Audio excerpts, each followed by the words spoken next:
Hey everybody, welcome back to my channel. Welcome back to Skyrim. So I noticed when I was looking at my recently top to watch videos, I noticed that it was actually a Skyrim video. So I was thinking, well, shoot, I'm guessing that a lot of the people who started playing Fallout 4 probably got through Fallout 4 by now since the Anniversary Edition came out, and maybe they're trying Skyrim for the first time. So I decided to dust it off, clean off the rust, and start the game. And I wanted to show you a couple exploits that are not really necessary, but I think are the best exploits to actually use that would help you in your game. First thing, we go to Whiterun, enter through the main gates, go over to the right, and you'll find this little alcove right here with a little barrel. You want to jump on top of the barrel, and then you want to try to, after you jump on top of the barrel, you want to try to jump over this ledge. This leads you back outside of Whiterun, and we're going to follow this wall that's on the outside of Whiterun. Now, what happens when you do this is that you actually jump out of the quote-unquote loaded map and you go to a non-loaded area of the game. You follow this road or this wall all the way down to Dragon's Reach, and then once you're in Dragon's Reach, you can actually get underneath the Skyforge near there. And the whole reason to get underneath the Skyforge is because one of the better blacksmiths in the game, that's actually where his chest is. So anything and everything that's in that chest, including his gold, after you talk to him, of course, you can steal. You can just take, and it's not considered stealing. You can just take it.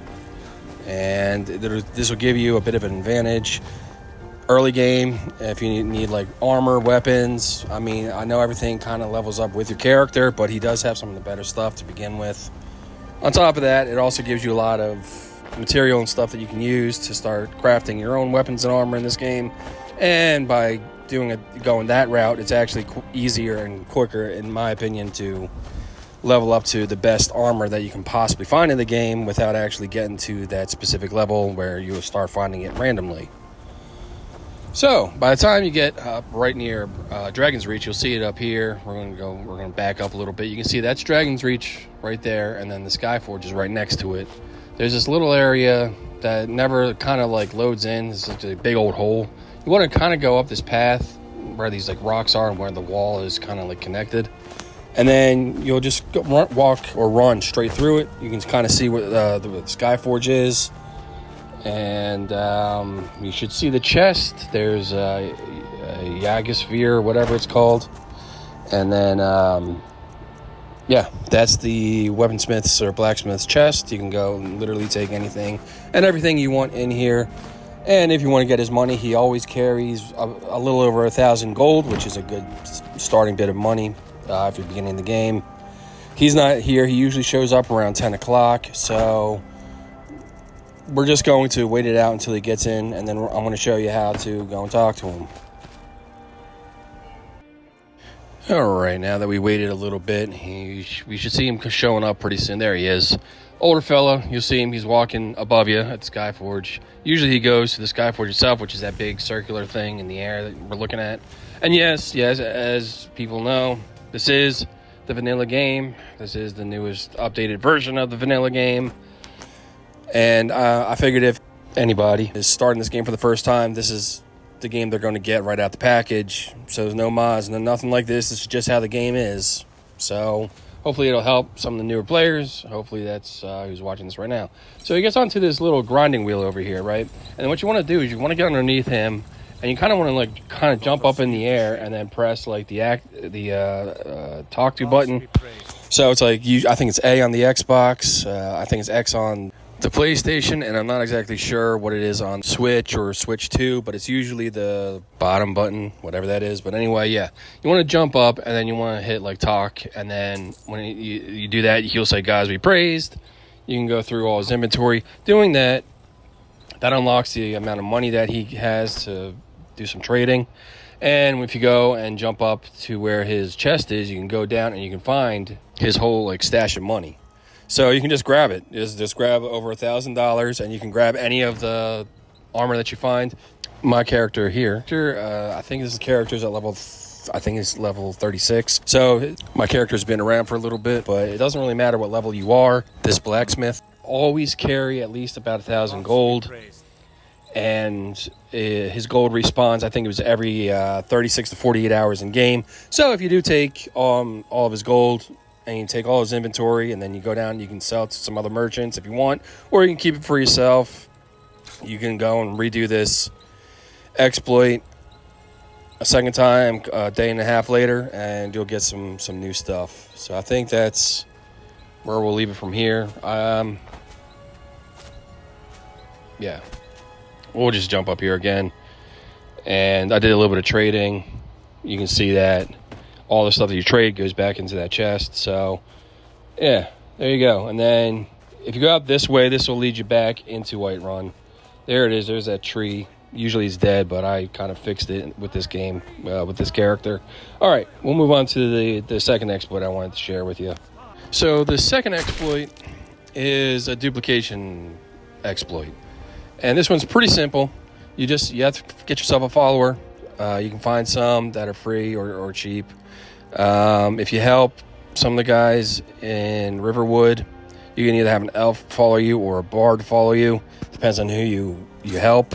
They'll follow you for free. This is just somebody that I hired up in Whiterun. And what you want to do is you want to drop whatever weapon or whatever item it is that you want to duplicate on the ground. It's a little hard to see, so I'm going to have to redo this. But you tell your follower to wait, and then once they're waiting, you tell them, I need you to do something. They say what? You back out of the conversation. Then you tell them, pick up this item. Sure. They pick up the item, you back out again, then you talk to them again saying, I need to trade a few things. You trade a few things with them, you take the item back, right? So now it's in your inventory. You walk outside the door. Now, it's just easy to do it in the entrances to towns, because you need kind of like a flat surface, and all the entrances for the most part to towns are flat. So it just makes it a little bit easier to do it at the entrance. And there you go. The Elven Bow of Enervating was duplicated. So now if you go and you look at your inventory, you should have 2 of those in your inventory. Of course, the guard's going to give you a hard time. Hey, you dropped the weapon on the ground. You don't do that again, because I'm going to give you a hard time for it. So let's drop these bows back on the ground. Bring them all closer to her. Okay, and then we're just going to tell her, she's still waiting there, we're just going to tell her, hey, pick these back up. I accidentally picked one of them up. Put it on the ground. All right, they're pretty close. Talk to her. Sarah? I need you to do something. What? Okay, what? Take all these bows. Will do. You'll see her staying put by doing the motion of taking the bows. That means that it's working. All right. Then you tell her to trade the bows back. Need something. Or whatever, whatever weapon you want to use, whatever gems you want to use, lock picks, whatever. Duplicating most items works this way. You go out the door, wait for it to load, go back into the door, and they should all be duplicated and just waiting for you on the ground there. Alright, I edited the video a little bit so they're easier to see. Let's zoom up on them. There they are. Right on the ground, you can see your feet right there. We got a couple of them going on. Probably should have used something that had a little bit more of a contrasting color, but whatever. Anyway, now we're over encumbered, but we can just go over here where the weaponsmith, the other weaponsmith is sitting, and we'll just sell them to her real quick. Cut that trip out because there's no reason to do that, because there's just no reason for it. Okay, we're going to go and sell the bows to her. She's not going to give us full price for them, but it's all right. We're just going to get rid of them. But, that's an extra couple $1,000. Don't forget to check inside the shop if you need sure, why not? All right. And that's the second exploit that I wanted to share with you today. I do have a third one. It's a different way to get to the bottom of the Skyforge, but maybe I'll do that in another video. Thanks for stopping in. I always appreciate it. Hopefully these exploits helped you out, and I'll catch you in the next video. You have a good evening, morning, or afternoon, whatever it is where you're at. I'll talk to you later. Bye for now.